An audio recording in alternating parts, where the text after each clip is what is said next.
ಇನ್ನು ಬಿಡದಿ ಟೌನ್ಶಿಪ್ ವಿರೋಧಿಸಿ ಜೆಡಿಎಸ್ ಪಾದಯಾತ್ರೆಯನ್ನು ಹಮ್ಮಿಕೊಂಡಿದೆ. ಇದೇ ಆಗಸ್ಟ್ 9ನೇ ತಾರೀಕಿಂದ 11ರವರೆಗೂ ಕೂಡ 3 ದಿನಗಳ ಪಾದಯಾತ್ರೆಯನ್ನು ಈಗ ಘೋಷಣೆ ಮಾಡಿದೆ. ಇವತ್ತು ಜೆಡಿಎಸ್ ಕಚೇರಿಯಲ್ಲಿ ಪೂರ್ವಭಾವಿ ಸಭೆ ನಡೆಯಿತು. ಶಾಸಕಾಂಗ ಪಕ್ಷದ ನಾಯಕ ಸುರೇಶ್ ಬಾಬು, ನಿಖಿಲ್ ಕುಮಾರಸ್ವಾಮಿ ನೇತೃತ್ವದಲ್ಲಿ ನಡೆದಂತಹ ಸಭೆ ಇದು. ಇನ್ನೇನು ಕೆಲವೇ ಕ್ಷಣಗಳಲ್ಲಿ ಜೆಡಿಎಸ್ನ ಸಭೆ ಇನ್ನೇನು ನಡೆಯುತ್ತೆ. ಹಾಲಿ ಮಾಜಿ ಶಾಸಕರು, ಎಂಎಲ್ಸಿಗಳು, ಮುಖಂಡರು ಕೂಡ ಭಾಗಿಯಾಗ್ತಾರೆ. 3 ದಿನಗಳ ಪಾದಯಾತ್ರೆಯ ರೂಪರೇಷೆ ಸಮಾಲೋಚನೆಗೋಸ್ಕರ ಕರೆದಿರುವಂತಹ ಸಭೆ ಇದು.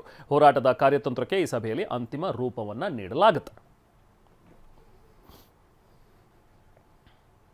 ಬಿಡದಿ ಭಾಗದ ಬೈರ್ಮಂಗ್ಲ ಹಾಗೂ ಕೆಂಚಕಾರನಹಳ್ಳಿ ಭಾಗದ ರೈತರ ಪರವಾಗಿ ಈ ಹಿಂದೆಯೂ ಕೂಡ ಪಕ್ಷದ ಕಡೆಯಿಂದ ನಾವೆಲ್ಲರೂ ಬೈರ್ಮಂಗ್ಲದಲ್ಲಿ 11 ಕಿಲೋಮೀಟರು ಪಾದಯಾತ್ರೆಯನ್ನು ಮಾಡಿದಾಗ ಒಂದು ಮಾತನ್ನು ಕೊಟ್ಟಿದ್ವು.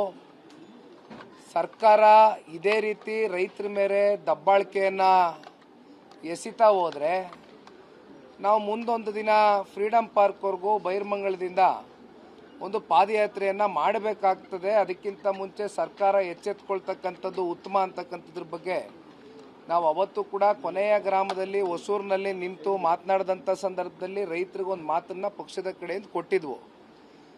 ಕೊಟ್ಟ ಮಾತಂತೆ ಸರ್ಕಾರ ಒಂದು ಕಡೆ ತಾವೇ ನೋಡಿರ್ಬೋದು, ಇಲ್ಲಿವರೆಗೂ ಸಮಿತಿ ಆಗಲಿಲ್ಲ, ಜೊತೆಯಲ್ಲಿ ಫೈನಲ್ ನೋಟಿಫಿಕೇಶನ್ ಕೂಡ ಒಂದು ಸೇಮ್ ಡೇ ಹೊರಡಿಸಿದ್ರು.